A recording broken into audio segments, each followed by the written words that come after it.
lovely humans, my name is Marvin, and today I'm gonna play and rank every Nintendo game from 1987. Let's do stragglers, I'll get to that in a moment. But first, what was Nintendo themselves doing this year? Well, to explain, let me first introduce you to someone. Everyone, meet Gunpei Yokoi. He was working at Nintendo long before other more recognizable names of the company like Shigeru Miyamoto, and created several successful products for the company like the Ultra Hand and the Game & Watch series, which also inadvertently introduced the D-pad to the world, so you can thank him for that. Otherwise, nowadays all our controls would have like a third joystick or something. This year, he had his sights set on the next generation of handheld gaming. A device that was basically an NES that you could easily fit in your pocket. Because yes, try as you might, it's not gonna work. Yes, what I'm referring to is the Game Boy. Though this won't really be a thing for another 2 years, but don't worry, we'll check back in on him before then. Now then, are you ready to see some games? Awesome! But first, one quick thing. If you saw my last video in this series, you probably think only 6 games in a year is a pathetic number, and that's because I actually made a mistake. If you want the whole spiel, watch the video in the card. But long story short, before we get to the actual 13 games Nintendo published this year, we'll first be taking a look at Kid Icarus and Metroid since I missed those games last time. Meaning we're covering 15 whole games today, easily the most I've had to talk about in a single video. But before we get into those, let's play a quick game of our own. It's called subscribing. All you have to do to win is hit the button that says subscribe under this video. But you only have 3 seconds, so go, go, go, go, go, go, go, go, go, go, go, go! Did you do it? Awesome! Let's go already.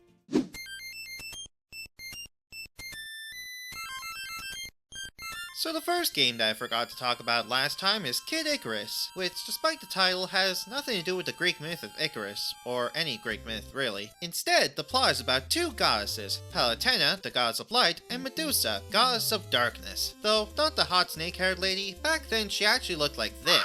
But apparently she didn't always look like that. Palutena makes her look like that because she did some bad stuff. And understandably, that pisses her off. So Medusa captures Palutena, turns her army to stone, and takes over the human sky worlds, while also locking away the only things that could possibly defeat her, the 3 sacred treasures. But Palutena ends up using the last for power to free some nerd locked away in the underworld named Pit. Yes, that Pit. And I mean, he's kind of a dork nowadays, but I mean, look at him pre-saccharification. What the fuck? Anyway, Pit escapes his prison, and now he has to climb all the way back up to Skyworld while collecting the 3 sacred treasures along the way inside fortresses. And I do mean climb, cause this is an action platformer where, at least in the first and third worlds, you have to climb some very long levels. So basically, it's like Ice Climber, but instead of climbing a mountain, you're climbing out of hell. Actually, Ice Climber was also hell. While the levels in the second world are typical side-scrolling affairs. At the end of each world is some sort of labyrinth. Do you get the reference? And this is more of a screen-by-screen thing where you have to find your way to the world's boss. And once you defeat said boss, you get one of the sacred treasures. Rinse and repeat until you get all 3. So better get climbing. Yeah, not flying, cause you can't do that for some arbitrary reason. Gotta work those calves instead. And along the way, you'll have to contend with various different enemies with your pathetic excuse for archery skills. And I don't think these pull from any Greek myths that I'm aware of. You got snakes, flying eyeball things, walking mushrooms. Colin? Just a guy named Colin. Cool.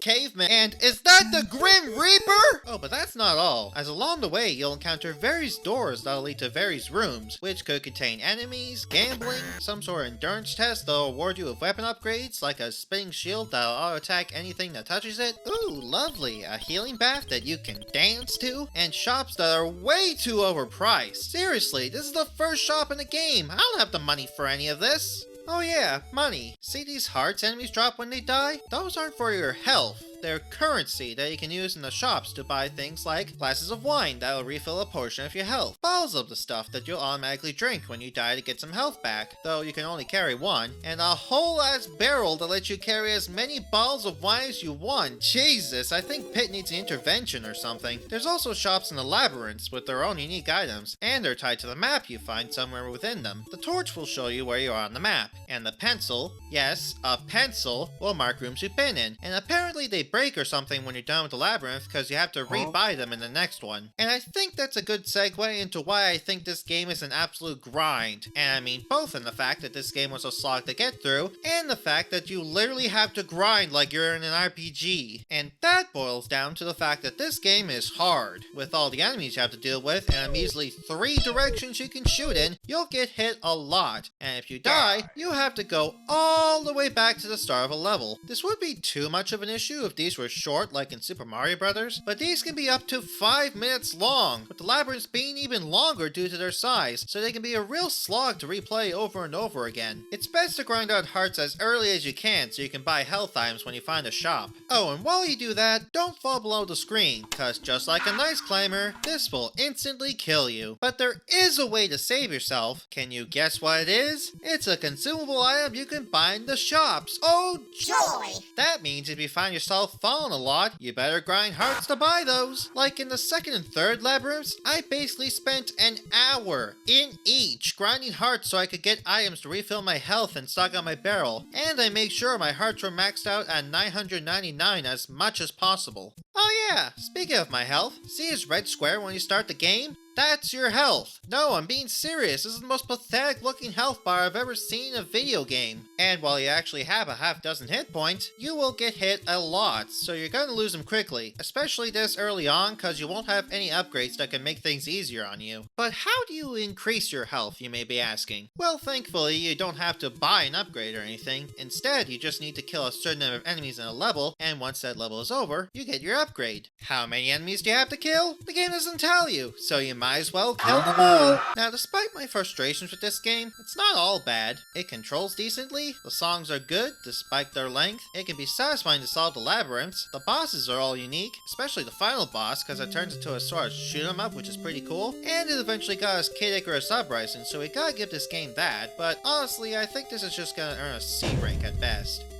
God damn it, it's gonna be another 25 videos before I can play Uprising.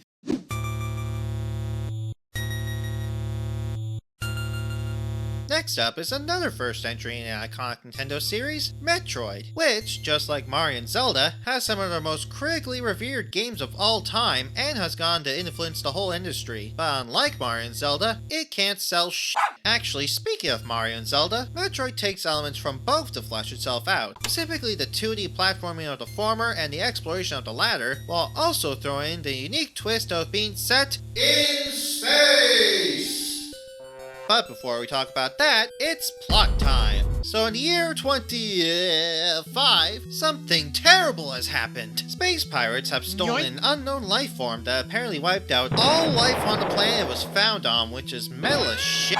And the Galactic Federation, which are basically space policemen, are scared that the space pirates will use this life form, which they're calling a Metroid, There it is! There it is! to create an army that'll destroy galactic civilization as they know it. So they decide to hire bounty hunter Samus Aran.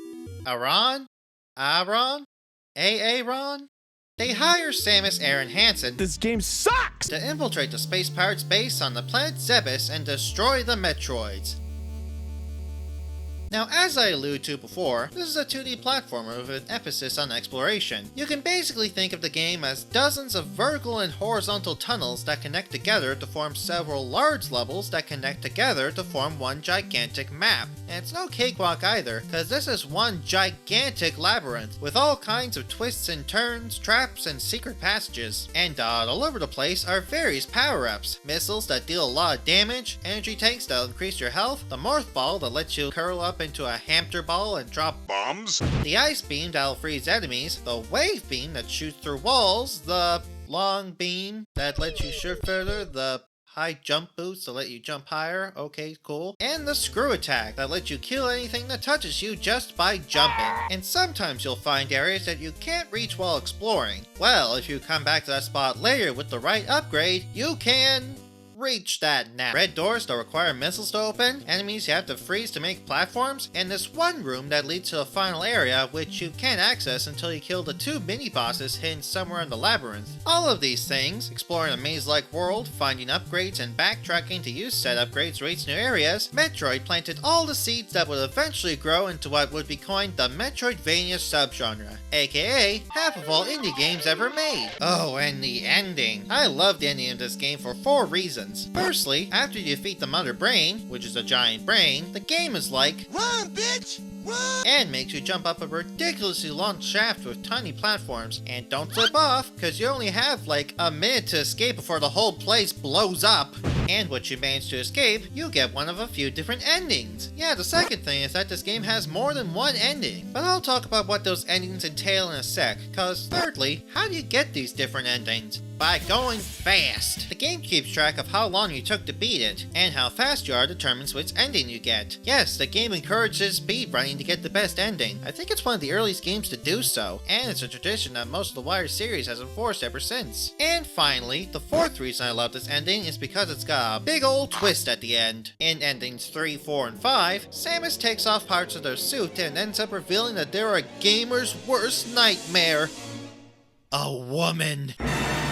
No, but seriously, this is obviously something everyone knows about these days, but back in the day, there were no hints about this. Both the English manual and official Japanese manga misgender her the whole time, and you need to beat the game in a decent time just to see this. And the implications of this reveal are awesome. She's not only one of the first female protagonists in video games, but she's also a complete badass. A space bounty hunter that can take down a whole base of aliens by herself. And you probably don't know this about me, but I love a woman that can kick my ass. Seriously though, this is probably my favorite ending out of any NES game. I haven't played too many honestly outside of this video series, but I imagine it will be high up there. Now I know that I've been praising this game for the past like 4 minutes, but there is one last thing I want to talk about. Passwords. This is something exclusive to the American and PAL versions of this game. The original Japanese version was released for the Famicom disk system, and as such, it could house save files. However, this game came Westside right before Nintendo started using battery saves in the NES port of The Legend of Zelda, so as a compromise, we have a password system. Basically, when you die in this game, it'll give you a string of 24 characters that you have to write down before it respawns you at a checkpoint. The next time you boot up the game, if you input this code to the password screen, you'll start right at that checkpoint after you last died. Now there can be some annoyances with this system, like the fact that you have to write down 24 characters without screwing it up. You could possibly lose your password, or you might have a hard time remembering if this is supposed to be a 0 or an uppercase O, but I think it's balanced out with the fact that you can do more than continue where you left off. Yes, you can input cheat codes, allowing you to do things that you can't really do when playing the game the intended way. You can start with any power-up, all power-ups, no power-ups in an unintentional hard mode, start from any major area, including the end, with the internal clock at different points allowing you to get any ending, have infinite health and missiles, play without the power suit, which is super cool that this is just in the game, and a combination of most of the above. Seriously, there's just a bunch of cool codes, and it really makes me miss the days of cheat codes. So as you can see by how long I've rambled, I greatly respect this game, but I don't love it. It's got some jank. Oh boy, does it have some jank. Let's run down the list, shall we? And don't worry, it's not a super long list.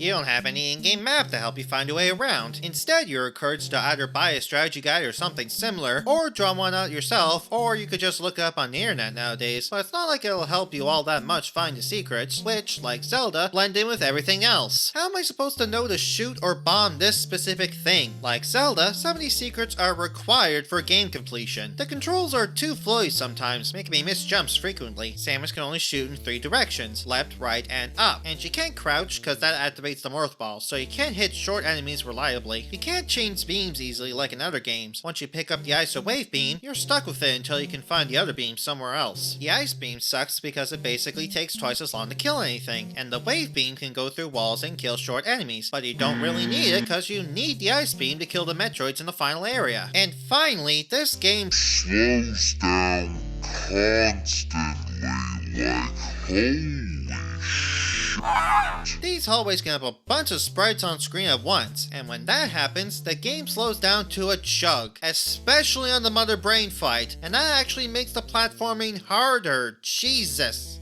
Space Jesus. Now, like I said before, I do greatly respect this game. It laid the groundwork for further entries in the series, as well as being an inspiration for other games in the industry. And if you play with a guide, which you really should, you can have a decent time with it. But like a lot of other first entries in the gaming series that start on the NES, it's pretty rough, so I think the best I can give it is a B rank.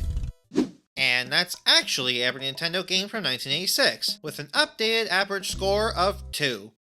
Just a straight up 2. Huh.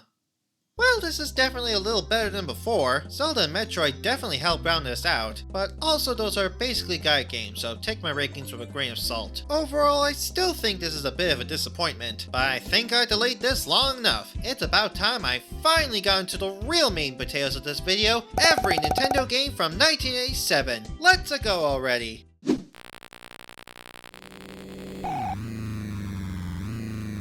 Starting off, we have a string of several Japanese exclusives, most of which are for the Famicom disk system. First off, Famicom Grand Prix F1 Race. But before we do anything, I gotta put in some personal information. Don't tell anyone. Alright, my name is Marvin, I am 3 years old, my address is 42069 Doghouse East, and my number is 4206969. Ooh, looks like I can also write some sort of message. Location? Ooh, smiley face. And the message itself? Suck my neuter dick! Okay, looks good. Now let's race. Oh, wait, gotta buy the car first. Only $50? What piece of junk am I gonna buy with that? This one. That seemed decent. Okay, now let's race.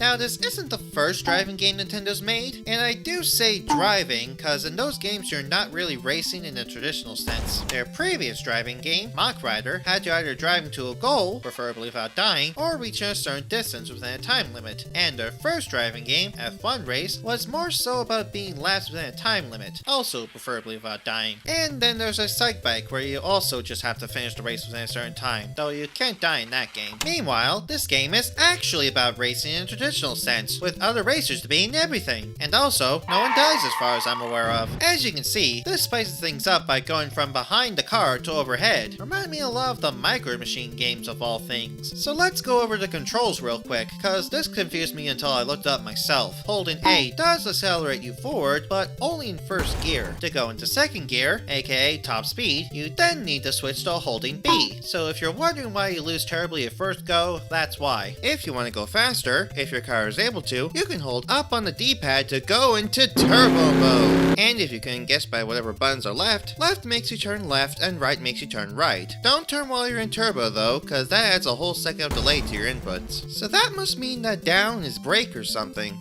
No, you hold A and B at the same time for that. Again, had to look that up. Now obviously, the goal of the game is to win races. You pick one of 4 levels, which are different difficulties, and you race on 4 tracks in a row. You aren't required to win them all, just get 6th or better. Every race you qualify in will earn you cash that you can save up for more cars, which actually counts your lives. You can have 3 cars at a time, and if you lose a race with one, it'll be out of commission for the rest of the level. Lose them all, you have to restart the whole thing. Now what you do in the races. You drive, what do you expect? Just do your best over 4 laps, and if you're any decent at racing games, it's the standard stuff. Racing lines, braking for sharp turns, all of that. Though I do have a tip for you guys if you want to check this game out. Most turns don't require braking, but holding the turn buttons will cause you to skid. Instead, just rapidly tap the button instead. Your turns are still sharp enough to make it, and you won't skid out. Though if you're still bad like me, you'll be knocking off the other drivers and driving off road, which will wear down your car. The former wears down your body, and if that goes, you're out. The latter wears down your tires, and low tires make you skid more easily, which will make you hit the sides and wear down your body. It's just a vicious cycle. Thankfully, you can refill these meters by making a pit stop near the starting line, with help from Mario and his 5 identical twins? Though this will make you lose precious seconds. Oh no, the horror! But anyway, that's basically the whole gameplay loop. Race, make money, rinse and repeat until you save for a better car, maybe sell an old one for extra cash because you can do that, and maybe attempt a harder level. And don't get me wrong, I do like racing games and was having a good time at the start, but the repetition quickly got to me, and that mainly comes down to the fact that you're racing on the same tracks constantly. You might think that since there's 4 levels with 4 tracks each, that's 16 unique tracks, right?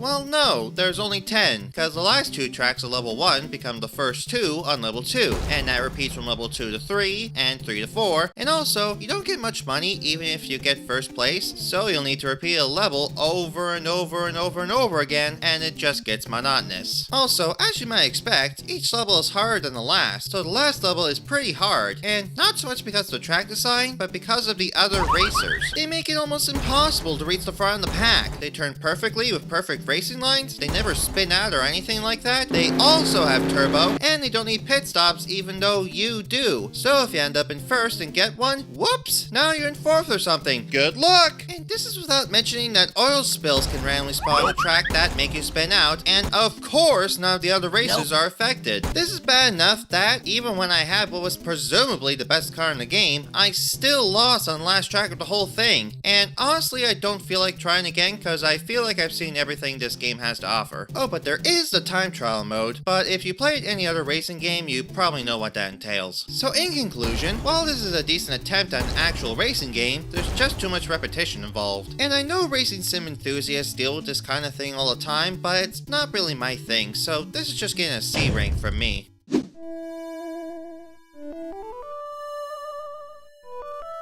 Next up is a name that I'm definitely gonna butcher. It's Famicom Mukashi Banashi Shin Onigashima, and this is a different kind of game for 2 reasons. The first is that this is in a genre we haven't covered before. Visual novels, which I know is a genre that doesn't have the best reputation, but come on, it's Nintendo, early Nintendo especially, so I don't think we'll be seeing the worst it has to offer here. The second thing is that apparently this game was so big that they split it into 2 floppy disks that you bought separately. Even with all the extra space these cards could hold, it wasn't enough to house this epic fantasy. Thankfully, disk system games were normally at least half the cost of standard Famicom cartridges, so it wasn't super egregious. Now to finally get into the meat of the game, but already right at the start there's a major problem.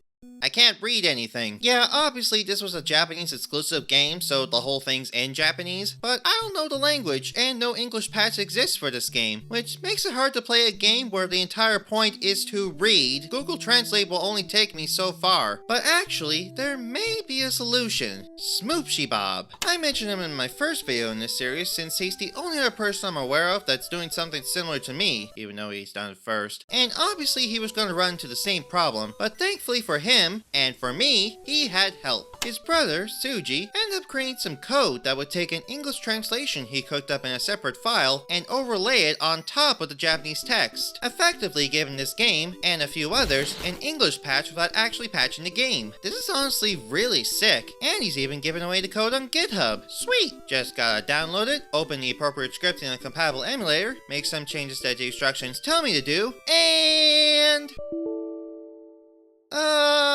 yeah, I don't know how code works, so, just like Japanese, this is a completely foreign language to me. Thankfully, I did manage to get some help from Shmoop and Suji themselves on the former's Discord server, but what fixed the script made me feel so stupid. I just had to change the backslashes from my copy-pasted file path to forward slashes.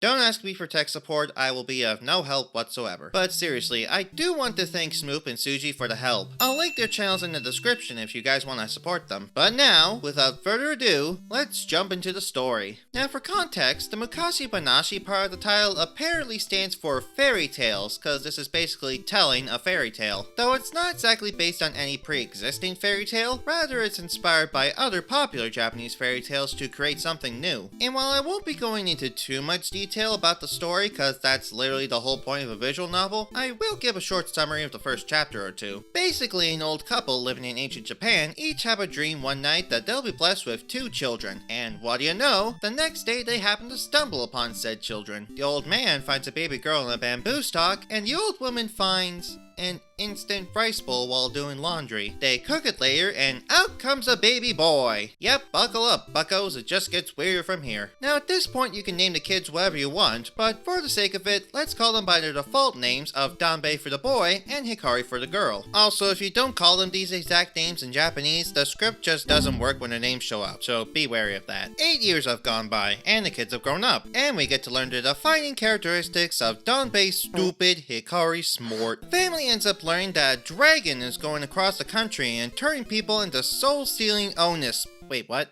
I meant to write Onis, but I'll correct it to Onus. What the hell is an Onus? And while later that night, the kids are out having an existential crisis, wondering where they came from, Onus... Doc, damn it, they did it again! Onis end up showing up to the village, and if you can correctly guess what happens to their grandparents, you'll win $100! Just kidding. I'm broke. But apparently, there's a way to save them. And now the kids have to go on a quest to do so, while also learning about their origins and their destinies along the way. That's all I'll say about the general story. And as for the quality of said story, it's fine, it's alright. On the one hand, there are a few interesting events and sights that happen, and you encounter a few fantastical creatures and monsters along the way, like the titular Oni, strangely this didn't autocorrect, a Kappa, some spoopy ghosts, a Tanuki, which, like Tom Nook, tries to scam you out of your money by selling you a crappy boat, and a talking dog. It's not like it's a normal thing in this world, people get surprised by her when she talks, but it's never explained. Also, halfway through the story, Danbei grows older via a magic ballot, cause why not? But on the other hand, this also isn't anything super mind-blowing. I don't know, I'm not one to critique stories, even though I'm a film student, so I'm pretty sure I should be able to. But I can't just talk about games, so let's get into the gameplay, cause yes, believe it or not, this isn't just reading. This is pretty much what you'll see throughout the whole game. Story text and dialogue is spread on this scroll on the left, all the scenarios play out in this box to the right, and all your options are on this scroll at the bottom. If you play a Japanese adventure game like, say, Ace Attorney before, then most of these should feel familiar. Stuff like looking at your surroundings, talking to people, using items, move around, stuff like that. But one option that's unique to this game, at least for the time, is swapping between playing as Danbei and Hikari. This opens the way for a few puzzles, as only one or the other can carry certain items or do certain things. Like here, the two of them come across a destroyed house, and, looking through the rubble, they come across a bomb that Hikari wants nothing to do with. But Danbei? Hell yeah, he'll carry one around in his back pocket, no problem. You're also able to swap certain items between characters, which is also used in certain puzzles, and sometimes there are moments where the two of them are separated, and one of them will do some stuff in one place while the other does a thing somewhere else, and you can still swap between them. It's pretty neat actually. But yeah, other than that, it's the usual adventure visual novel gameplay loop of basically choosing the right order of options in order to advance. And sometimes it can be pretty obvious what you have to do if you just think about it, but most of the time that's not the case. For example, sometimes you have to choose the same option more than once in a row to advance the plot, like in Chapter 3, where I had to look at the cliff in this dead end 3 times, and then use a hammer on it twice. And it's at its worst, I think, when you have to move from area to area, usually in one of the 4 cardinal directions. Like right in Chapter 1, where you're lost in a bamboo forest. What you're supposed to do is move west, then north, then choose look in order to find the bamboo stalk that baby Hikari's in. But how am I supposed to know that? I was running in circles for several minutes before I decided to look up what to do, but the fact that you can be lost like this is a problem, especially since one wrong choice in some instances can lead to your death. Yeah, these kids, they can die. There are only a few instances where this can happen, but when it does happen, you have to choose to either restart the chapter or start from your last save. Oh yeah, saves, you can do that, but it's a bit of a slog. At any point, you can press start to save your game, but it requires that you have disc 1 inserted and set to side A. So you gotta take the disc out, put the right one in the right way, and then it saves, which this whole process will probably take you about 30 seconds to do, which is a little annoying. But then it kicks you back to the title screen where you have to select continue from save point, eject the discs, insert the disc you ejected before on the side it was on before, and then it'll load right back from where you started, all of which takes another 30 seconds. All in all, something as simple as saving your game can take up to a minute, and the only time this is whittled down is when you're playing Chapter 4 because it's on disc 1 side A, so no switching is required, but even then you only save like 10 seconds. Thankfully, other than saving and in between chapters, there's no load times. Even when you die, it loads up instantly. And finally, probably the only other problem with this game is the length. It took me about 5.5 hours to finish this, though to be fair, I was using a guide to help me for some of it, but I found a long play on YouTube that beat part 1 in under 2 hours. This Yamada-kun guy didn't upload part 2 as far as I know, but I'm guessing he could have beaten that whole thing in another 2 hours, meaning this whole thing can be beaten in under 4 hours.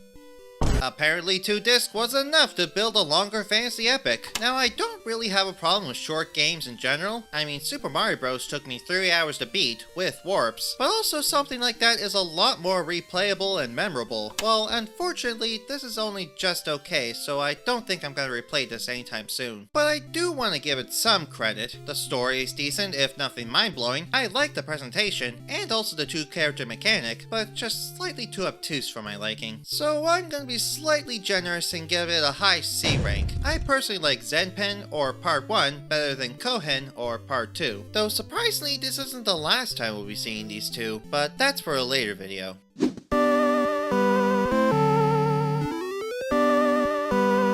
Now it's time for another double feature of games. It's the return of Golf!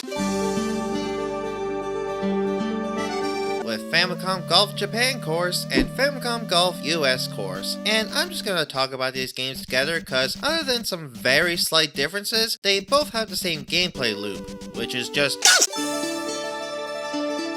swing the club to get a ball across a big-ass course into the hole at the end. Rinse and repeat a few times. It's basically the same as Nintendo's last golf game, though there are some improvements. For one, you actually play as Mario, and not some imposter that honestly kinda creeped me out. And also, you don't play in basically complete silence the whole time. Both games have little jingles that play between swings, and they cut off once you swing to add to the tension. It was greatly appreciated. There's also some additions that add to the immersion, like the fact that trees could block your way, and the green around the hole isn't completely flat despite seeming so you'll have to take that into account as you swing. You can also change the swing speed, which will help the ball fly farther but also makes the swing meter faster, and some risk and reward that I couldn't get good at. Now for the differences between the games, but like I said, there really isn't that much. Obviously they each have different course designs, but there's also the presentation and UI when playing, and Mario wears different outfits in each game if that really matters to you. They also have different intermissions, strangely enough. In Japan course, every few holes you have a tea break, I think? Wait, that literally says cafe, that has to be it! And in US course, every 2 holes it brings up your scoreboard to remind you of just how terrible you're doing. But joke's on you, game! I got a hole-in-one! Once! Then I did terribly the rest of the time. There isn't too much else I can talk about other than some other options, honestly. There is multiplayer in both games, but US course is pretty cool in this regard because it has 4 players rather than just 2. I'm sure this would have been fun back in the day, but I can't get very far with it because, like I mentioned before, I have no friends. And finally there's... Wait, this looks familiar.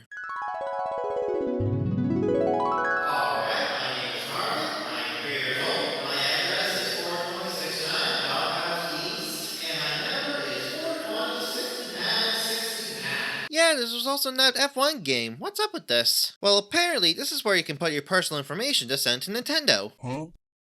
I should explain myself because that sounds a lot creepier than it seems. Basically, these games came on special blue floppy disks, and contests were held where you can take your copies of these games to special kiosks and upload your timer scores. And the top how many people in the contest would win special prizes. The top 100 players for each difficulty in F1 race got a special Game & Watch and a mock driver's license. Big whoop. But the golf games are definitely more interesting. For Japan course, a few thousand runner-ups got a special professional course version of the game that came with unique holes made to be harder, and the top 100 players got an even specialer Champions course version with its own unique holes that are the hardest of all of them. And for the US course, not only did 1,000 random players that got a hole-in-one get a special course, which I assume also had unique holes made to be harder, the top 100 players, along with a few thousand others, got a gold cartridge version of Punch-Out!, a game that hadn't even released yet at the time. Honestly, this whole thing sounded pretty cool, and I wish I could have participated in something like that, though with a score like this, I doubt I would have won shit. But anyway, that's enough babbling about golf for one day. I do think this is an improvement on the original game in several ways, but it's also just... There's not much reason to play this one when other options are available, unless you're playing them for a stupid YouTube video, so they're both placing above the original in C rank. Whichever of the two is better is up to personal preference, but I personally think US course is slightly better because the main menu is in English, so I knew what I was doing.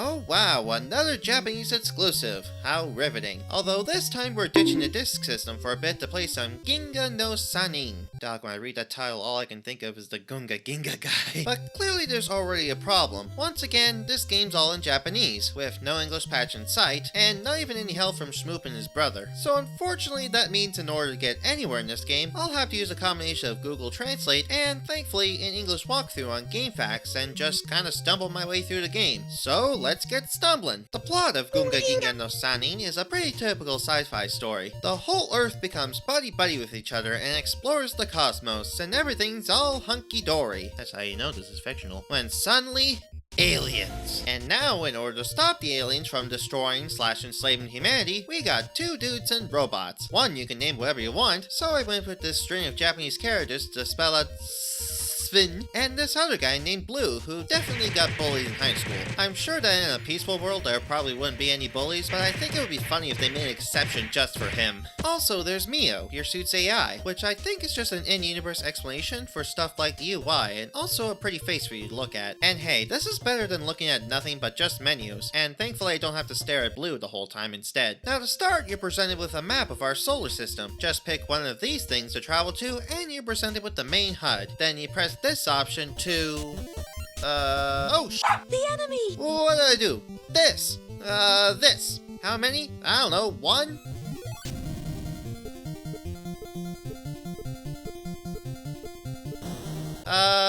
Okay, I guess I won. Well, I don't know what else to do, so let's hit that same button again.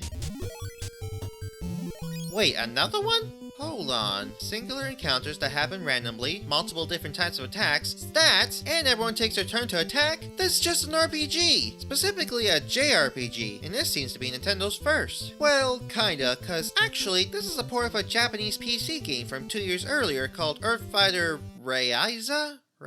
Doc, can any of these games have names I can easily pronounce at first glance? Anyway, this is a port of the 1985 PC game Earthfighter Rayquaza, a game originally published by Enix, as in the second half of today's Square Enix that would end up creating Dragon Quest a year later. Yes, Dragon Quest was 1986, Earthfighter Rayquaza was 85, which I thought was crazy because I thought it was the general consensus that Dragon Quest was the first JRPG, but apparently I'm either stupid or this is my own personal Mandela effect, because JRPGs actually go as far back as 1982. Dragon D's Nuts Quest really just established a bunch of tropes in the genre, as well as popularized it on home consoles, and has gone on to be a popular, at least in Japan, and respected franchise, while Earthfighter Rayquaza and Gunga Ginga no Sannin were thrown into the pit of obscurity. In fact, Nintendo ended up publishing this port because Enix themselves were apparently embarrassed by it. Now keep in mind, this was the original game,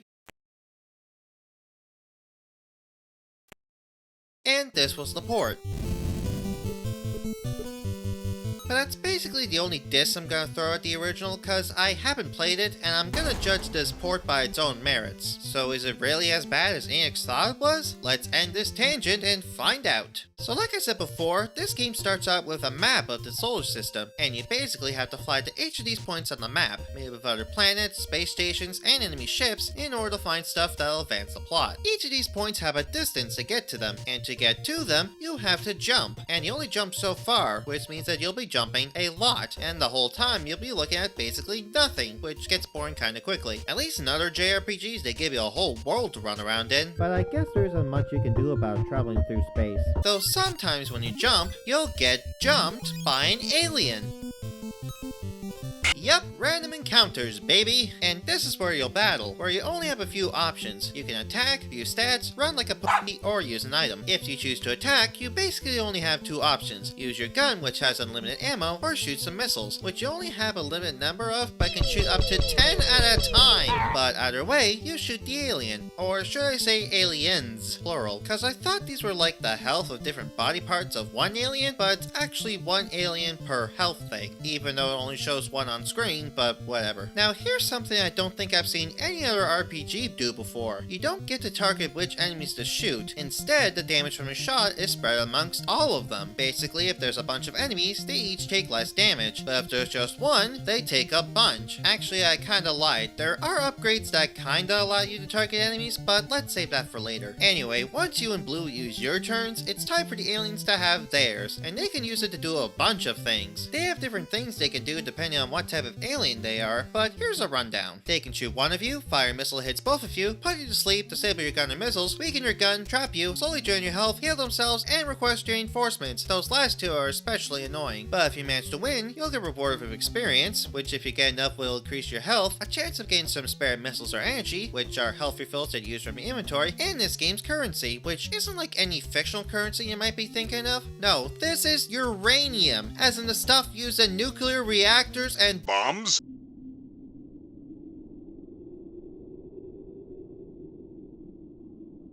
and they just carry a bunch of this shit around with them. They're lucky they didn't keel over and succumb to cancer before the end of the game. That is, unless the aliens kill one of them first, in which case you're sent all the way back to Earth with half of your uranium gone. Honestly, that might be a bit of a mercy. But anyway, if you've done what my guide told me to do first, you'll be at the moon to steal it, explore it. And this changes to a new gameplay style. Basically, to explore the moon and other planets, you go into a side-scroller type deal to fly around in mazes. God damn it, this is the third game in this video with mazes! And you're looking for stuff like NPCs that'll give you hints that I can't read or sell stuff, items like energy and missiles, missile expansions, eggs that hatch into an alien to fight, dolls that do nothing, boosters that let you jump farther and therefore reach places faster, gun upgrades like a 3-shot and 1-shot, which like the names imply, allow you to shoot 3 and 1 alien respectively, though you still can't target them manually, it just targets the weakest ones automatically, and key items, like an escape pod that you find inside the moon. Took me a while to do that without looking at the guide though, and it doesn't help that all these mazes in the solar system have the same 12-second MIDI loop, and also every maze except the moon one has random encounters, so you also have to deal with that. Anyway, if you take the escape pod back to Earth and head back out for a bit, you'll be introduced to a new companion, Rimi. She's apparently a psychic, and from that point forward, you'll be able to use her powers in and outside of battle. She can damage enemies, heal you, give you buffs, and teleport you to safety, all while doing this from Earth. Yeah, she's not even with you physically while you're traveling in the cosmos. You can be on Pluto and her powers can still reach you. She's unknowingly one of the most powerful psychics in all of fiction. She's awesome. Though the only problems I have with her are, firstly, she can only use her powers so much. Though as you do battle and she learns new moves, that limit will also increase, so it's not much of a problem in the late game. And secondly, it's not so much a problem with her, it's got to do with Blue, who's constantly hitting on her even though she doesn't reciprocate his feelings. And also, yeah, forget bullying, this dude belongs on a registry. Now there's only 2 more places we've yet to go to. First up are space stations, which will heal you and Rimi up, give you passwords to save your game, and let you buy stuff like weapon upgrades, missiles, energy, and stronger missiles. And then there's the enemy ships. These are the bosses, and these start out different than the normal encounters. Firstly, you need to get in range of them. Slowly, while they fire at you. Very fair, guys. And once you get in range, then you can attack them. And honestly, if you want my advice, here's how you defeat them. Pump them full of missiles. Yeah, if you want to cheese the bosses, never use your missiles until you get to them, and then just use them all here. As long as you have enough health going in, it's a cakewalk. Unless you're going for this big bad ship, which is actually the final boss, but you not only need to be strong enough to survive the fight, but you also need to do a kinda convoluted quest that involves you destroying the other 3 ships, finding these 4 heart things, one of which is on the moon, but not the side you were first on, but on the back side, which you can't access without first getting to the moon normally, making one jump towards someplace else, and then immediately turning around and turn back to the moon. How is anyone supposed to find this out normally? And also getting this device that'll turn off a force field on this space station. But first going to this space station so some pessimist dude can turn the device on. Then once you go to this space station, the scientist there will tell you there's a super weapon that condemns the big alien ship, but it's on Pluto and requires a code that's different for every playthrough. So you get the weapon, go to the big ship, get in range again, and hit the win button. And yep, that's literally it. The Earth is saved. Time to celebrate with an epilogue. But wait!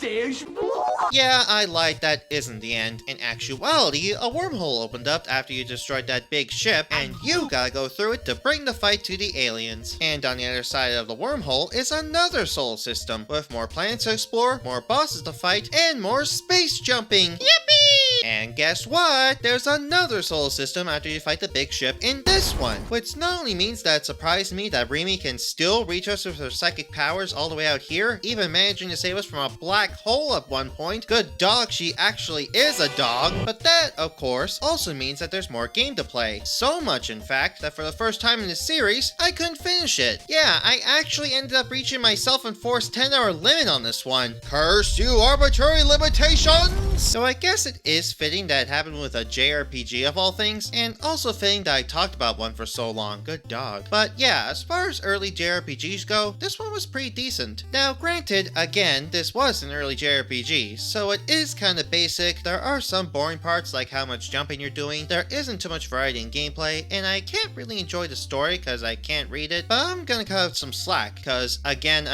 it's an early JRPG, one that technically came out before Dragon Quest, and it does do a lot right by that standard. Also, I respect it as a greatly forgotten part of Nintendo's history, so my gut tells me to give it a generous B rank.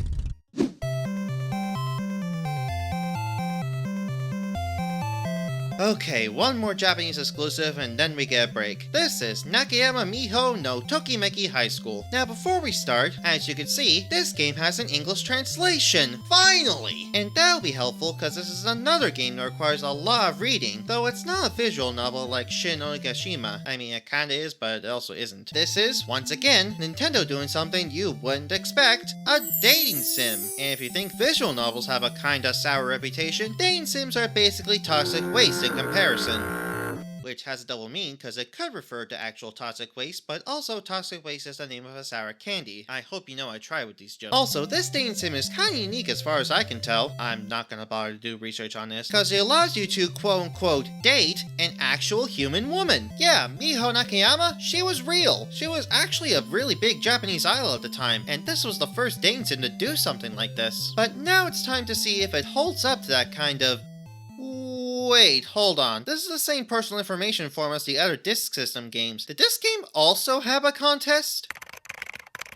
Yeah, it did. It had the blue floppy disk. What the hell would you win out of this? How would you win? Well, I think first we should finally get into the game to find out. Who are you? Well, don't you know? I'm Batman. Now, just as a warning, the story of this game is very tropey if you've seen anime before. Like, it literally starts by telling you just transferred to a new school. But anyway, you make a new friend on your first day. Fathead. No, I'm not kidding, that's actually what he's called before we get his real name, but I'm just gonna keep calling him that from now on. Now, you talk to him a bit, and then you get some options for the first time. Even though this is classified as a dating sim, it still has stuff you'd expect from a visual novel. You can examine what's on screen, talk to characters, check any items you have, touch... Touch what? Oh! Yeah, pretty standard visual novel stuff. So if you examine Fathead's tie, you remark that he has a Miho Nakayama phone card, whatever that is, and Fathead says there's a Miho phone service, and then a string of numbers. Call this. Wait, do I really have to do that? Do players actually have to call this? Let's try it. Yeah, I don't know what else I expected. So now, after a bit more dialogue, you get a new option to move somewhere else. And by now you might be able to see how you're supposed to play this. Just choose certain options in a certain order to advance the plot, and whoa! You bump into a girl in the hallway, and whoa, Batman, back it up, give a girl her space! That was Mizuho. And later on, Batman says that she looks a lot like Japanese idol Miho Nakayama. Nah, I don't see it. Now we're introduced to some other characters, like Erika, a high-status girl who really insists on you going to her birthday party. Her groupies say she likes me, but I don't know, maybe she just wants to be good buddies. Then there's Masaomi. So later on you go home, find out your brother's a photographer, and get another phone number. Maybe this one will work. Call cannot be completed as dialed. Please check the number and dial again. Huh. Now a few days pass, and you come home at one point to find a photo on the table, and what's in the photo shook me to my very core. It's a photo of Miho Nakayama, but not just any photo, it's a photo where she's holding a bunny charm. And I never mentioned this before because I didn't think it would be important, but Mizuho, the girl from school, has the exact same charm. What, no dramatic music? Hold on, I'll do it myself.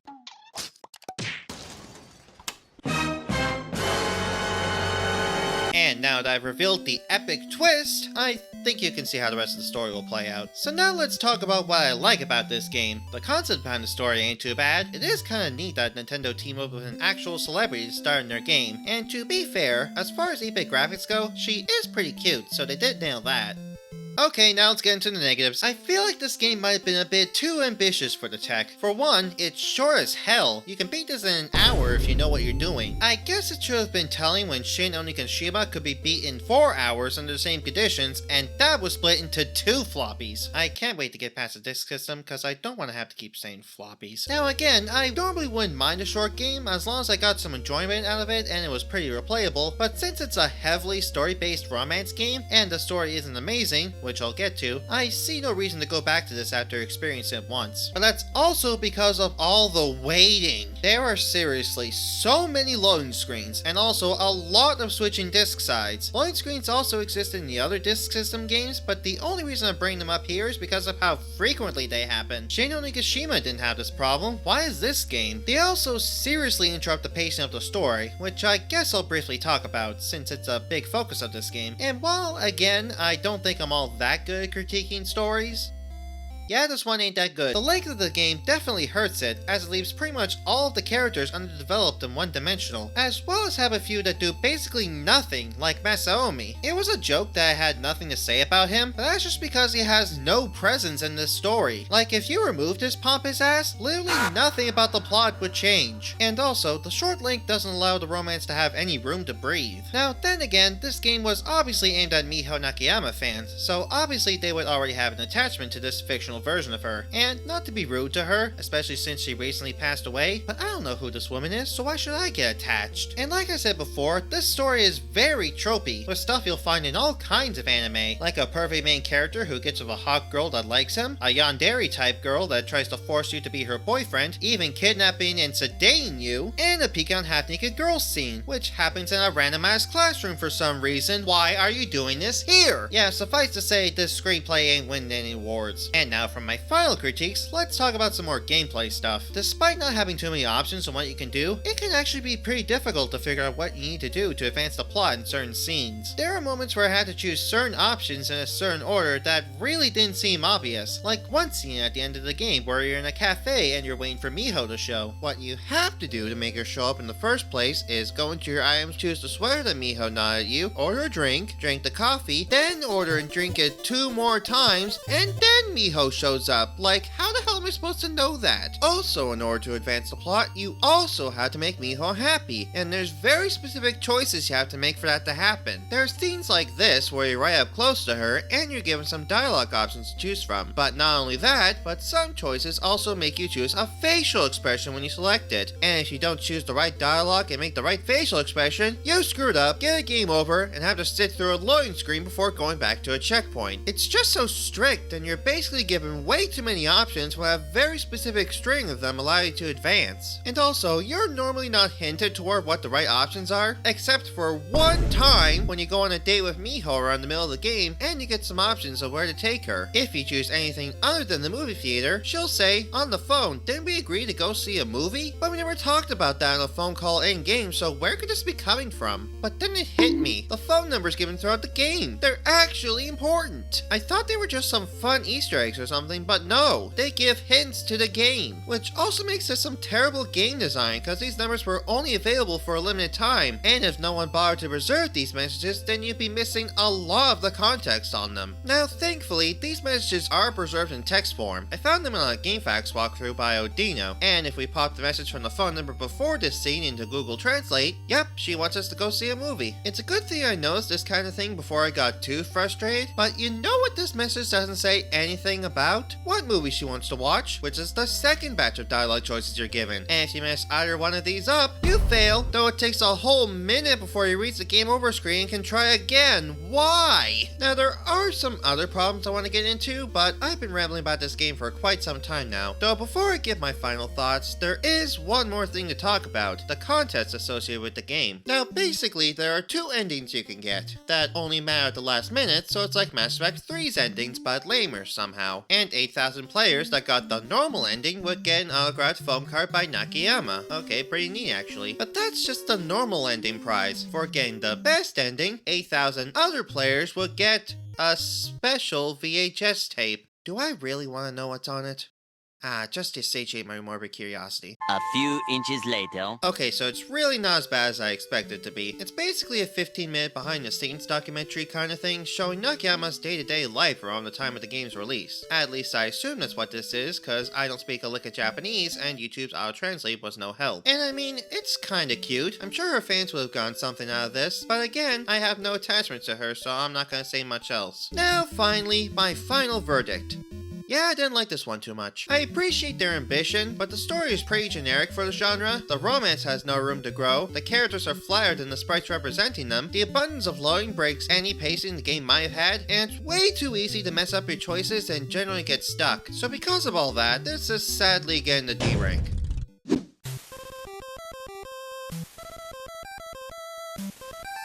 Finally, we're out of Japan and back in North America, and just in time, cause we gotta get in the ring for a punch out! And yes, you gotta pronounce it like that, cause it doesn't just have one exclamation point, but two! It's basically required by law. Anyways, this isn't the first game in this series. The first one is actually an arcade game, also titled Punch Out, where the character looks horrifically ugly. It then got a sequel a few months later, titled Super Punch Out, where you look less ugly, but still. And we finally got an NES version, originally titled Mike Tyson's Punch Out, which not only makes several graphical changes, including making you not ugly, thank dog, but also adds the then heavyweight champion Tyson as the final boss, where all the ugliness was transferred to him. Not that the real life Tyson is ugly, but this game doesn't make him look very flattering. But I did just say he's the final boss, so you'll have to work your way up to him by going through 3 circuits, which is basically 3 lines of bosses you have to fight one after the other until you get to the champion of the circuit. And once you beat them, you're basically given a checkpoint in the form of epic training, and you're given a password before you move on to the next circuit. Now let's get into the fights themselves, starting with your first opponent in the whole game, Glass Joe. And as you could probably tell by his name, his face, and his stats, he's pretty pathetic, but that's just because he's meant to be the tutorial fight, and if you somehow manage to suck at this fight, you might as well return your cartridge to Blockbuster, cause you're not getting anywhere near Tyson's handsome mug. So the controls are pretty simple in this one. It is a right punch towards the gut, it is a left punch in the same area, left and right on the D-pad do a quick dodge in the obvious directions, holding down blocks while double tapping it ducks, and holding up and punching aims them high up into their faces. But just button mashing doesn't really help cause your opponent will keep blocking your attacks, so how do you get your hits in? Well, that's where the fun begins. You have to wait for your opponent to attack first, then you have to dodge out of the way, and then they'll be open for a pummeling. And when they catch wind again, just keep repeating the process. Oh, but by the way, it's not like they attack you out of nowhere. Most of the time. These guys have some of the worst poker faces I've ever seen, cause each of their attacks actually have a tell to them, and you'll have to figure out what it is and when is the best time to counter, how long you're able to wail on them, and also where you can hit them, cause it can either be in their gut or in the face. And also some attacks are very hard to dodge, so you might have to block them instead, and along with a few other elements, this makes the game less of a fighting game and more of a puzzle game themed around boxing, which seems like such a Nintendo way of doing this kind of thing. Now of course it isn't smooth sailing the whole way. Glass Joe is pathetic with super obvious tells and slow as hell moves. Seriously, why is he even in this profession? But as you go along and fight other opponents, they'll get increasingly harder, with a great variety of moves to memorize and reaction windows that get tighter and tighter, to the point that you need to react within frames of an animation playing. Yes, it gets that tight. That's what she said. Now, of course you have to win against your opponents, but how do you do that? Well, how the matches are set up is that there are 3 3-minute rounds per match, and each of you have a stamina bar. I think you can see what you have to do. Punch them a bunch until they get knocked down, and the referee starts counting to 10. Oh hey, it's Mario again. If they get to 10, you win by knockout, but if they get out before then, tough shit, keep going. There is a pretty quick way to win though, and that's by knocking down your opponent 3 times in a single round, where you'll automatically win by TKO. Though good luck doing that, most likely you only knock them down once or twice before a round ends. Speaking of rounds, there's one more way you can win, and that's by basically sheer luck. If you manage to waste all 3 rounds, you have a random chance of the referee picking you as the winner, and this is determined by how many times you've hit your opponent. The more you did that, the higher your chances of winning in this scenario. But yeah, it's still luck, so try not to get into this situation. And yeah, I guess I should talk about you getting your ass beat, cause it's bound to happen. If you lose all your stamina, you have 10 seconds to get up. To do this, smash the face buttons and you'll get up. though it gets harder each time it happens. The first time ain't so bad, the second time gets a little harder, and the third time, I don't know if you can get up from that. I mash as hard as I can, but nothing happens and I lose, so I'm pretty sure it's impossible on the third try. But also, you can lose by TKO, so sometimes that doesn't matter. Now there's really only two more mechanics I could talk about, and first up is the stamina. But not this stamina, it's a completely different type of stamina, these hearts. Basically, try and keep as many of these as you can. You lose them by getting hit, losing one while blocking and 3 while not, and you lose one by your opponent blocking one of your punches. If you lose all of them, you enter a tired state where you can't punch and your dodges are slower. You leave the state by dodging long enough, which is tough cause, again, dodging is slower, and also the state lasts longer if you get hit while in it. It's annoying sometimes, especially when you haven't fully learned the opponent's moves, but I guess you have to balance the game somehow. And they kinda give you a hand with the other mechanic, these stars. Sometimes when you do certain actions depending on your opponent, you get a star, and when you have one, pressing star will pull off a move I haven't mentioned yet, a mighty uppercut! Yeah, it's kinda situational. It's only good while waiting on someone already, and even then some opponents can still dodge it, but when you hit it...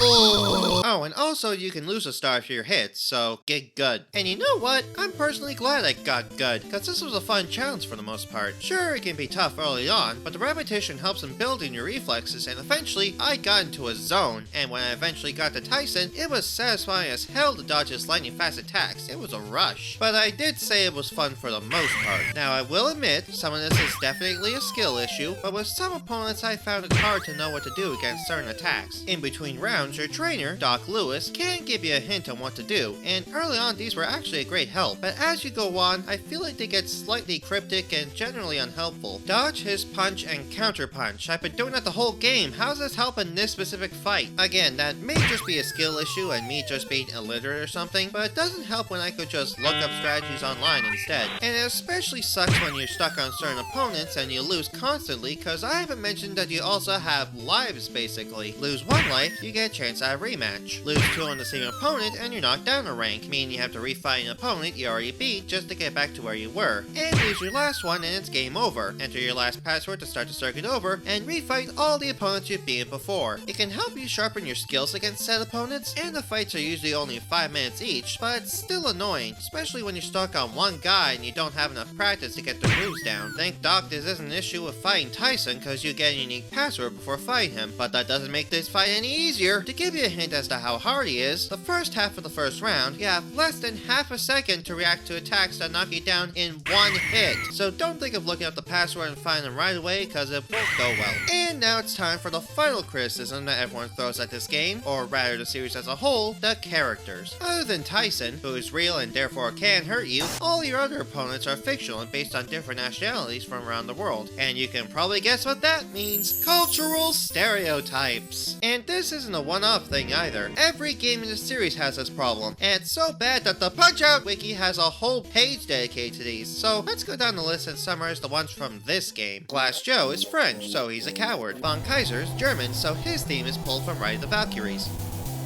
Piston Hondo is Japanese. I don't know how the Japanese can be racist against themselves, but Nintendo pulled it off. Don Flamenco is from Spain, so he is very romantic. King Hippo is an islander tribesman, so he's fat. Great Tiger is Indian, so he knows magic, apparently. Bald Bull is Turkish, so he's big, muscular, angry, and bald. Soda Popinski is Russian, so he drinks a lot and is always drunk. And he was also originally called Vodka Drunkensky. Jesus. Mr. Sandman is from Pennsylvania, so he's a street thug. And finally, Super Macho Man is from California, so he's a bodybuilding celebrity. And if you think all of this is bad, wait till you see the reboot, which not only introduces more fighters to culturally stereotype, but goes even further on the ones introduced here. But we'll get there when we get there. For now, putting some of these issues aside, yeah, this game's fantastic. I can easily see why some people consider this one of the best games of all time, and if it weren't for the cultural insensitivity and harsh difficulty towards the end, I'd probably give this an S rank, but with those things in mind, I think I'm just gonna bump this down to A rank. So close to getting our first S, but hopefully we'll soon get a game that'll take that crown, or in this case,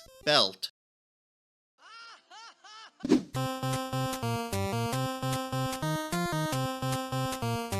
Looks like we're back behind the wheel for Rad Racer! Racer! And before we jump into it, there's some interesting context behind this game. While it was published by Nintendo outside of Japan, back in their native land, it was originally developed and published by Square, as in the first half of Square Enix that would go on to create Final Fantasy just a few months later. And I don't know if you know, but prior to Final Fantasy, Square was struggling to get a success under their belt. In fact, part of the reason the game got its name was because it could have been Square's final game, but considering there are now at least 16 Final Fantasies, I'm sure they did just fine. But, circling back to Rad Racer! Like I said, this was during Square's near bankruptcy arc, so of course it didn't sell too well. Wait, it sold almost 2 million copies and was received favorably? Huh, well I guess now we just have to see how good it could be, so let's strap in. So to start, there's no music. Okay, so once you pick from one of 2 cars, you're given a layout of a track. Your goal is as such: write a 500-word essay on the thermodynamics of a pug and submit it this time next week. Oh, I mean, drive to the end. Ignore that last part. Now, as you can see, we're back to a behind-the-car perspective, like F1 Race and Mach Rider, meaning we can inhale as much engine exhaust as we see fit. But I did bring those games up for a reason, because the gameplay is kinda a mix of both of those games. But first, the controls are what you might expect. A accelerates, B brakes, left and right, take a guess, up is a turbo like in Famicom Grand Prix F1 Race, and down is... Wait, music?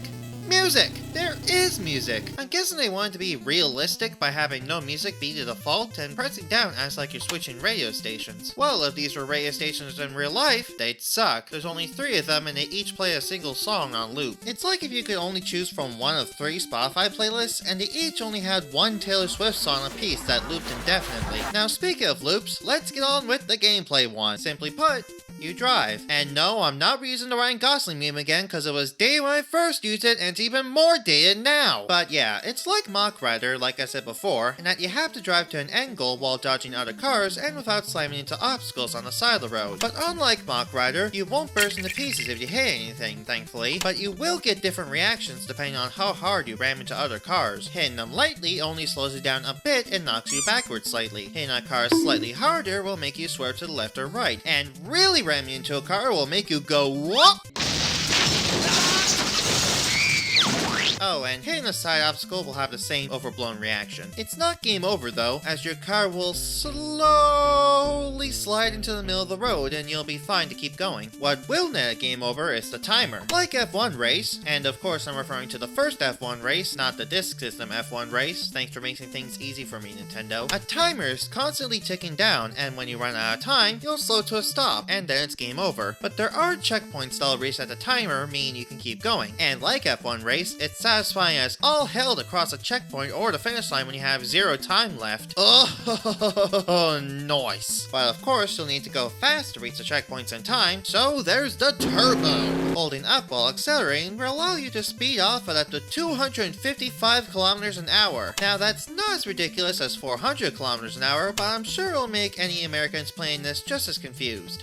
And yes, I'm also not using the what's a kilometer meme in case you were wondering. But of course, again, going this fast while going around corners is sure to make you go, what? Wait, this game is also outdated. Yeah, taking it slow is also the way to go when going around corners. There's no drifting to help with this, so learn to brake and, once again, get good. And despite the fact that this type of graphics rendering can make it hard to see what turns are up ahead, especially at the speeds you go, there are road signs that'll warn you ahead of time, so you'll have to watch out for those. And yeah, that's basically the general gameplay loop. Now let's talk about how it can kick your ass. This is a pretty arcadey racer, so as such, like a lot of games from back in the day, it starts pretty tough, but then it gets real tough towards the end. And while you can get used to driving fast on the straightaways and slowing down the turns, there's one thing that boils my blood about this game, and that's the other cars on the road. Like I said before, you can ram into these guys at different speeds, but it's not just you driving at different speeds, so are they. Though they generally get faster with every race, there can still be a few stragglers that happen to be driven by a grandma, so they'll be slower. And with rendering like this, they'll appear out of nowhere and whoop!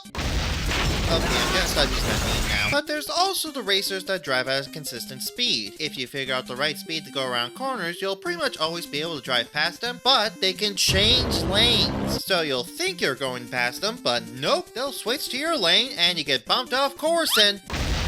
Okay, I swear that wasn't me. But this all goes back to the timer. It is, as a wise man once said, tight, tight, tight. Yeah, blue, yellow, pink. Wait, what? And of course, like your mother said last night, it gets tighter of each successful... Wait, that doesn't sound right either. Oh, and one final thing. This game innovates on 8-bit behind-the-car racing games, as far as I know, with one thing. Hills! Which just serves to block what you're seeing so more cars can come out of nowhere. Awesome! Oh, and one final thing. You know that thing Cuphead does where it shows you how close you are to being a phase on a boss? This game basically does the same thing, where, when you game over, it shows you how far on the track you made it, which made all the times I was so close to a checkpoint really sting. And I know I'm making this game sound worse than it really is, but it actually is pretty good. I would say this is a good challenge if it weren't for the other cars and just how tight it can get to the point that it kind of feels like luck sometimes, but I'm still gonna give this one a B rank.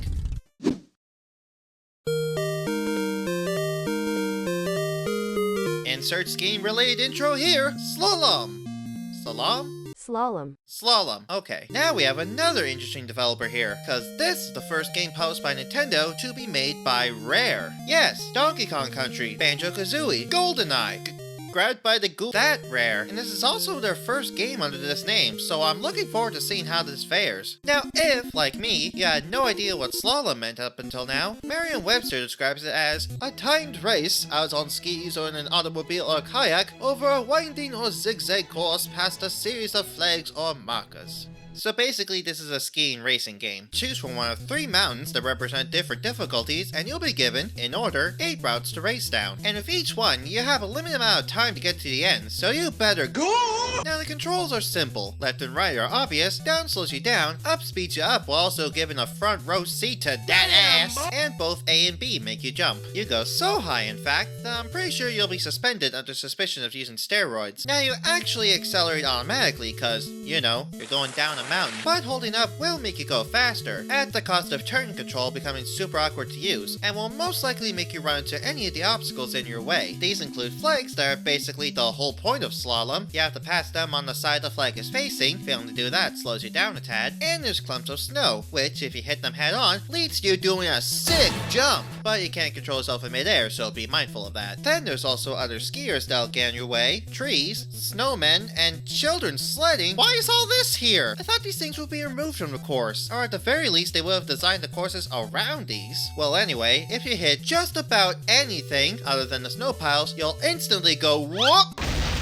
God damn it, it doesn't even fit! And oh, here's one of my first problems with this game. Spoiler alert, this game frustrates me. This mechanic feels pretty inconsistent to me. Sometimes when I get knocked around, I land and I just keep going. I lose a bit of speed, but that's the worst it gets. But sometimes when it happens, I just stop right in my tracks for a second and have to get all my speed back. I thought it might be tied to how fast you're going, like if you're fast enough you'll land on your feet just fine, but sometimes I'll hit something really fast and still get stopped, so maybe it's also tied to what you hit? I don't know. And also, GameFAQs lied to me again. Holding down when I go flying doesn't save me. Thanks, Peg Boy. Now, this wouldn't be too much of an issue if I wasn't constantly running into things, but it's not like this game makes it easy. Firstly, the other skiers. They move from side to side, sure, but if you hit them from any side, you go flying, so it's not super fair. Actually, only sometimes you go flying, so yeah, def unfair. And for any static obstacles, look how fast they come at you at top speed. They come out of nowhere. You're without a doubt gonna run into them on first playthrough, which means that you'll be hearing a lot. Now, I am aware this is basically a limitation of the console. If this was an actual 3D game, this wouldn't be as much of a problem, because obstacles will be rendered much further out, giving you plenty of time to react. And also, I didn't give games like F1 Racer and Mach Rider as much shit about this. But for context, F1 Racer is a simpler racer, and you aren't zooming past anything really, and Mach Rider is pretty fast, and there's things on the road to avoid, but you also have a gun to shoot those obstacles out of the way. Here, you only really have to jump as a defense, which you can't control in midair, so you'll probably land right in front of something else. And you can't jump over trees, so it's not much help. And these definitely add to the difficulty because you're on a timer. Now in the easier courses, you do have some wiggle room when it comes to time. They also have less obstacles to f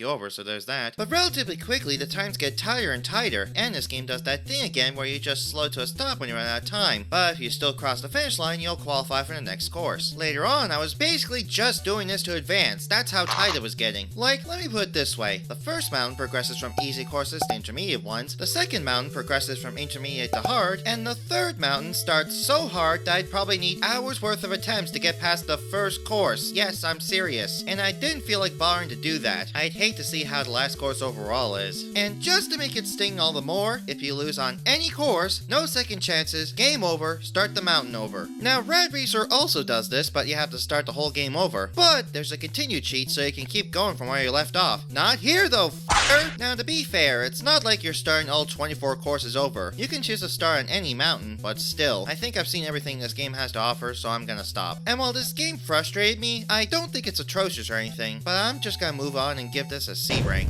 Dog, it's gonna be a while before we get to the good rare stuff, isn't it? Now, our next game is a port of a game originally published by Konami, and I'm sure that brings plenty of iconic franchises to mind. Metal Gear, Castlevania, Silent Hill, Contra, DDR, Suikoden, Bomberman. Well, how about Ping Pong? Anyone? No?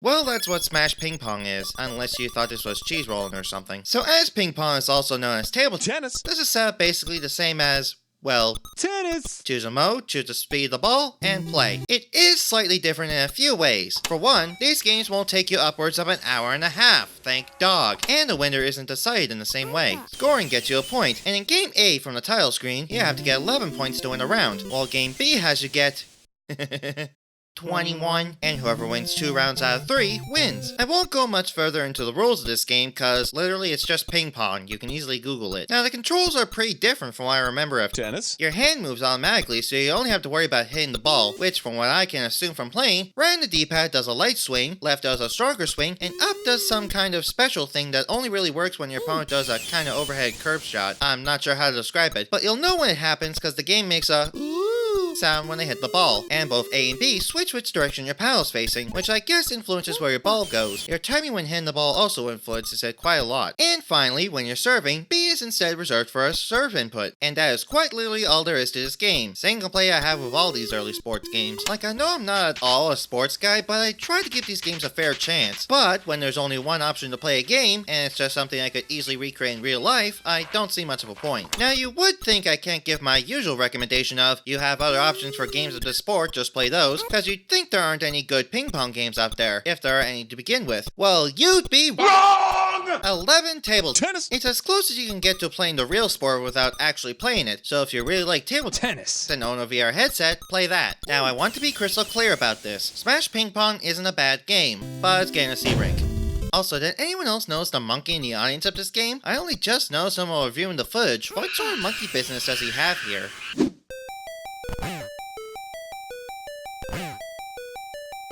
Now we have Yume Kojo Doki Panic, which, did you know that this game got reskinned? No! No! Don't even think about it! No! Yeah, I don't need to say the one fun fact about this game that everyone knows because, again, everyone knows it. And if you somehow don't know it, then what the hell are you doing here? So instead, I'm gonna introduce this game with a fact a lot of you guys probably haven't heard about. This is actually a promotional game. See, back around this time, Nintendo did some collaborations with Japanese TV station Fuji TV, and they did some cool stuff like a contest for official lyrics to the Super Mario Bros. Theme, and All Night Nippon Super Mario Bros., where enemies are replaced with the heads of Japanese radio hosts. And that's all I'll be saying about this game, cause Nintendo didn't publish this one, and I want these nightmare creatures away from me. And probably one of their biggest collaborations was a tie-in video game for a huge event in 1987, well, huge for Japan at least, Yume Kojo. I won't go into too much detail about this event, but I'll have links to 2 videos about by the channel GTV Japan down below if you want to learn more. But basically, it was a month-long tech festival thing that was meant to showcase the future of mass media! And also to promote the TV programs. And the game Yume Kojo Doki Panic was made by Nintendo and released literally the week before the event as sort of the finale to a year-long marketing campaign. Again, watch those videos if you're interested. But just to tease you guys, they created an idol group and a boy band, both named Yume Kojo, just to promote Yume Kojo the festival. It's wild. Was this game worth all the hype at the time? Well, let's make like these guys and hop in. So the plot goes like this. There's this world inside a storybook where dreams can affect its reality, so the citizens of this world made a dream machine, that's what Fuji TV claims Yume Kojo means, to only make good dreams. But of course this brings out the bad guy, a frog named Mamu, or Ward as we would come to know him, but they managed to defeat him with his one weakness: vegetables. I'm serious. Now, outside the world of the book, 2 children are playing with said book, and like anytime you give something to some runts, they manage to break it. Specifically, they rip out the last page where Mamu was defeated, making it so it never happened, somehow. And then, yoink! So now the kid's family has got to jump into the book to save them. Now, this is a 2D platformer that expands on what Nintendo did before and adds some new ideas. Probably one of the biggest twists to the formula, especially if you played this after any traditional Mario game, is how you defeat enemies, cause jumping on them does nothing. You just end up riding on top of them like they're some sort of monster taxi service. So how does one defeat these enemies? With your game, son! Pressing B while on top of an enemy will activate the power of pluck and allow you to lift it over your head, after which you can throw them into other enemies to take them both out. Definitely a unique way of attacking, and it's what made this game stand out when it was reskinned into Super Mario Bros. Damn it, I said the fact! But the enemies aren't the only things you can pluck. There's also roots in the ground that you can pull out to attain the bane of frogs everywhere. Vegetables. Seriously, fight a frog with a carrot. I'm sure you'd win. Warning, the Marvin YouTube channel does not condone animal cruelty, especially against frogs. Apparently, all these other guys also hate vegetables, so attack them with them as well. Warning, the Marvin YouTube channel does not... Vegetables aren't the only thing you can pull out of the ground. There's also extra lives, magic lamps, Bombs? whatever this thing is, and the world! Actually, let's rewind there a bit. Bombs? No, just before that. Yeah, these. Placing these magic lamps down will open a door that'll take you to some negative mirror dimension for a few seconds, and depending on where you place the door, you can find a heart, which will up your health. Yeah, you have health. You start every level with 2 hit points, and each level has 2 hearts that'll up your hit points by 1 each. But usually the heart isn't exactly where you find the lamp, so some places you'll put one down and find nothing, which sucks because they're one use only unless you die and respawn, but is still rewarding when you find one, if only because you're less likely to die. And you're definitely encouraged to explore for these, because for the most part, these are pretty decent levels. There's a good variety in themes that change from world to world, and you're frequently going into caves and towers that further change things up. And you not just explore these horizontally, but also vertically. Another shakeup. Vertical scrolling isn't as smooth as horizontal, but still cool for the time. Though there are also the annoying sand towers where you have to dig up 1 block of sand at a time, which isn't fun. And these are also full of unique enemies, a lot of which became Mario mainstays when this game got reskinned. Shy Guys, Sniffets, Ninjas, Bombs? and Pokies, though a lot of these are just one and dones, like a ladybug, a fish, a porcupine, a snake, and 3 different varieties of points! Oh, when playing this game, you might notice a lot of masks all over the place. Most of the enemies wear them, one of the enemies is a mask, there's these mask blocks you can pick up that work as platforms, and the level exits are giant masks. Well, that's because the Yume Kojo festival had an Italian mask motif. Again, watch those videos, I'm sure they explain what that's all about. Overall, there are 20 levels spread across 7 worlds, which isn't a lot compared to Super Mario Bros.' 32, but these make up for it by being longer, and also, they have more than 1 boss. Yeah, actually, just about every level has a boss at the end, though that doesn't mean there's a dozen unique bosses, more like there's 4 that get repeated a lot, and the final boss of Wart. Yeah, I'm not going through the Japanese names anymore if you couldn't already tell. The one boss you'll see the most is the mini-boss of Birdo, and she's pretty easy. Just jump on the eggs she spits out, pick them up, and return to sender. They do change her up later on by making her shoot multiple eggs in a row, throwing some fireballs to mix things up, and a few times she doesn't shoot any eggs, so you have to hit her with these mask blocks, but doesn't change the fact that you see her like a dozen times. Though this and the fact that she's also a recurring Mario character from this game makes her the most memorable boss, cause who remembers Fry Guy? Yeah, that's what I thought. Now, a few more things to mention. Somehow I haven't brought up the playable characters. These are Imogene, Lena, Mama, and Papa, and not only can you choose to play as all 4, but they also have differences in how they play. This mainly comes down to the jump height and how strong they are at plucking. Like, Imogene is the all-rounder, Lena's weak as shit but has a short hover, Mama has a high and floaty jump, and Papa's the strongest at lifting but skipped leg day. So they each have their strengths and weaknesses, but you can beat the game with all of them. It just comes down to who feels best to you. And let's rewind to the magic lamps one more time. Points! No, further. There we go. I gotta get this thing fixed. Anyway, there is one more thing you can do with the magic lamps. See, plugging the plants in this negative dimension doesn't give you vegetables, but coins. Where do you use these coins? The casino, baby! Yeah, at the end of each level, if you have any coins, you can use one to spin a slot machine for a chance at extra lives. And you can get one by getting 3 images in a row, or by getting a cherry. If you beat a level without getting any coins, tough shit. And aside from this and a few strewn throughout the levels, there aren't many chances to get extra lives, which you'll definitely need for the last few levels. And so begins my negatives, though these are really just nitpicks mostly caused by skill issues. The game can be tough on your first go around, which can mainly be down to enemy placements, tight level design, and level gimmicks like quicksand that you have to mash jump to get out of, or ice physics, everyone's favorite! Though with that, you can do this. so I guess it ain't all bad. And another nitpick is with the progression of the game. If you do end up losing a life, the game will send you back to a checkpoint, which it sets whenever you go through a door or other entrance or exit. But if you lose all your lives, you have to reset the world. This is only a small issue when you're like at the final boss of the world and you f**k up. That definitely hurts, but at least you're not sent all the way to the beginning. I will bring this up at a later date, by the way. And finally, the characters. It's got nothing to do with how they play. I think they control fine. You can control them in midair, which is always a blessing. But rather, my problem is with how progression is tied to them. It's tied to a character. Like if I only touch Imogene and make it to World 5, but then I want to switch to Papa, I'd have to start with him in World 1. It's a little stupid, but this is something that's fixed in Soup 2, and there is a reason why this game is the way it is. See, getting to the end with just one character isn't enough. If you want the best ending, you need to beat every world with all 4 characters, which actually isn't too bad, but I don't feel like doing that right now. Not just because I can just look up this ending online, but also because I don't have enough time to do it. But in case you were wondering, this is how far I was willing to make it with each character. Now, overall, I think this is a great game for what it is. It expands on the platformer genre and throws in some twists to make it stand out. And while it can be tough towards the end, the forgive and continue system makes it much more bearable. So this is getting an A rank from me. And now I'm curious as to how Soup 2 will turn out in comparison, which, by the way, yes, I will also be covering that game, so subscribe to see that.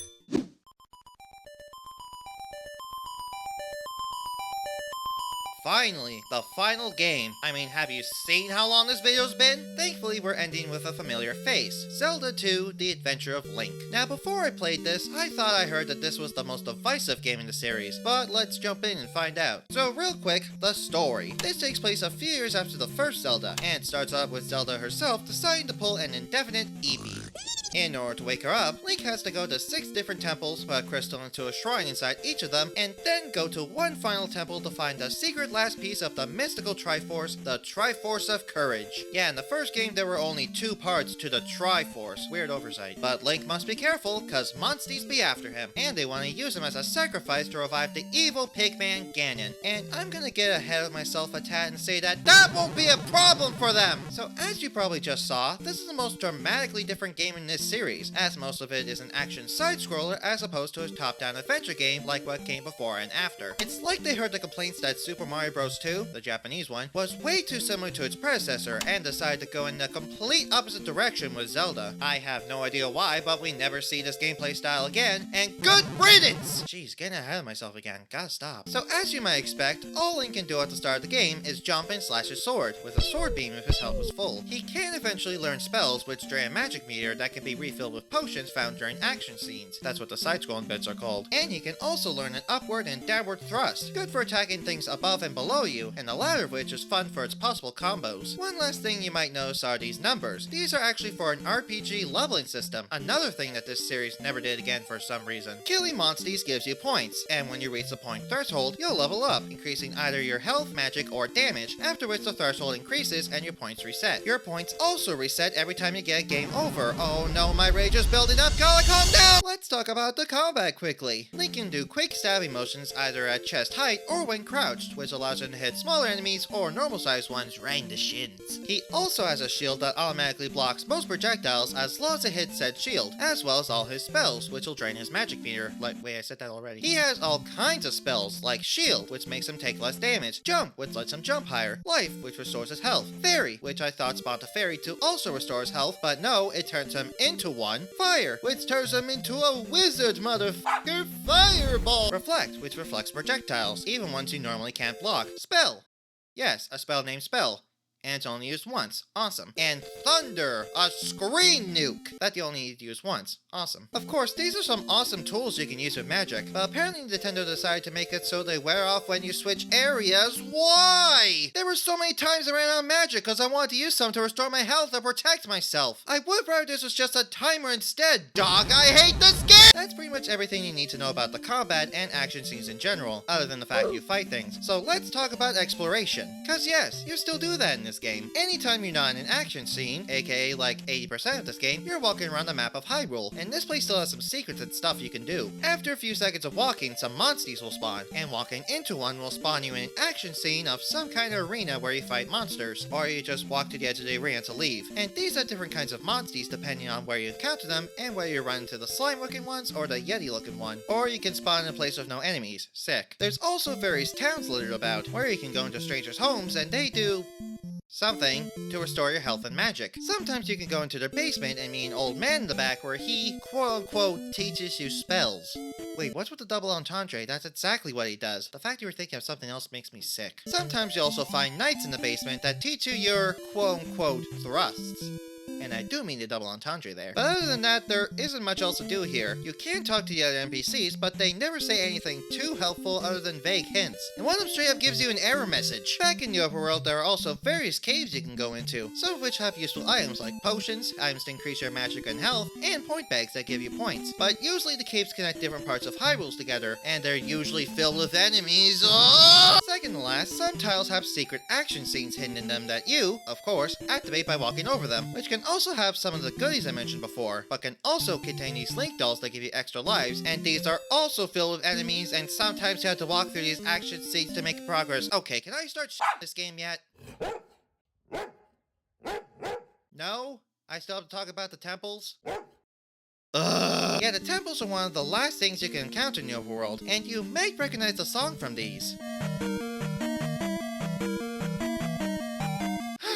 It's the song from Smash Bros! But that's not the only thing these temples offer. Of course, you gotta get to the end of these, and along the way, you'll go through the usual maze-like structure of typical Zelda dungeons. Actually, it's not usual since this is a side-scroller. And these are also filled with enemies and secrets with a super hard boss at the end. Okay, f*** it! I gotta tear this game apart! I hated my time with this game. Straight up despised it by the end. What's with all these favorable reviews? How can anyone like this shit? Yeah, I'm not sure if you caught on to this by now, but I don't like hard games. Sure, I don't mind a bit of a challenge, and there are some cases where high difficulty can enhance a game like Punch-Out!, but you won't see me gravitate towards fucking Sekiro. And even then, those games usually have tight controls and understandable attack patterns for enemies, meaning you can master those games to the point where you take practically no damage. But I fail to see how you could do that with this piece of shit. It all comes down to the combat of this game. I hate the combat of this game. I don't know, it didn't feel super responsive a lot of the time. Sometimes I'll hit the attack button and nothing happens. Sometimes I'll think I'm within range of an enemy, but I'm not. Call it a skill issue. I don't care. I don't like it. And the enemies. Oh, these are probably some of my most hated enemies in video game history. It's mainly the bastards with shields and projectiles. Most of the former will raise and lower it to block your sword, and it feels like they're looking into the goddamn code of the Matrix because they almost always blocked my attacks. I later found out you can do a sort of jump slash to get around their defenses. I'm guessing this was an oversight in the code, but not only was it easy for me to screw this up, not only does it not work sometimes, but sometimes the ceiling's too low for you to do it, so you gotta fight them the intended way. And also, they of course attack back, and can also attack high or low, which I usually can't react to because it's slightly too fast for me to block while I'm focusing on attacking. And projectiles also annoying because I have to focus on both blocking or dodging them and attacking at the same time, which is very hard, and sometimes there are just too many to dodge. And then there's this one enemy that has both a shield and a projectile, and it runs away from you. I want to strangle this game! And the bosses, oh, two of them I want to mention here because I hate them the most. Horsehead from the first temple. He has a horse head. Can you guess what his weakness is? Well, good luck hitting it. And Guma from the fifth temple. You have to hit his body, but he swings a mace around his body. And not only does he attack decently quick, but getting too close will damage you because of the mace. But like I mentioned before, the hitbox on the sword is the size of a toothpick. And also, the hitbox on the swing mace is also whack. But you want to know the worst part of this? The lives. You only have 3 of them, and when you run out of lives, you have to start all the way back at Zelda's. Now, I'm not saying you lose all your progress, cause you don't, but if, like me, you aren't too good at this game, that means you have to walk and fight all the way back to where you last were, meaning there's a decent chance you'll lose all your lives before you even get there, and if you don't, you'll probably lose them in the middle of the temple you were currently doing and have to start over anyway. Unless you're at the last temple, we're getting a game over, restarts at the temple. Why is this the only instance of this happening? And I did mention the Link dolls earlier that can give you extra lives, but there's only 6 of them in the world and they never respawn. And you'll probably lose those extra lives anyway. With all this frustration and the problems I alluded to earlier, even when I was following a guide step by step to get through this slog, I was still getting trounced all the time. And it didn't help that the game wanted to give me a seizure every time I died. So I think you could tell by this rage tangent that I hate this game, I'm glad Nintendo left this formula behind, and it's getting the D rank.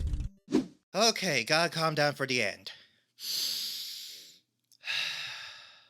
Dog, my throat hurts. And that's every Nintendo game from 1987. And what a weird year this was. 2 different golf games, 2 visual novels, one of which is one of the first dating sims with an actual human idol, 2 different racing games, a celebrity-endorsed boxing game, a licensed game based on a damn festival of all things that eventually became a Mario game, and the most unique Zelda game of all time. Damn, what a police lineup. In case you need a refresher, and for my visually impaired viewers, we have, from worst to best, D tier, Zelda 2 and Nakayama Miho no Tokimeki High School. C tier, Smash Ping Pong, Slalom, Famicom Golf Japan Course, Famicom Golf US Course, Famicom Grand Prix F1 Race, and Famicom Mukashi Banashi, Shin Onigashima, Part 2, then Part 1. B tier, Ginga no Sannin and Rad Racer. And A tier, Yume Kojo, Doki Doki Panic, and Punch Out! Overall, this year gets an average score of 2.31, which ain't too bad. If you couldn't tell, this was a long one because these games are really starting to have some depth to them, which is both a blessing and a curse, and there's more per year. But if you think this year was jam-packed, just you wait. Thank you all for watching. As always, be sure to like and subscribe for more of this series. Be sure to follow me on my socials and let me know your thoughts down in the comments. Keep it civil though. And with that out of the way, I've been Marvin, and I'm gonna start training to fight the actual Mike Tyson, cause if Jake Paul can beat him, maybe I have a chance. Peace!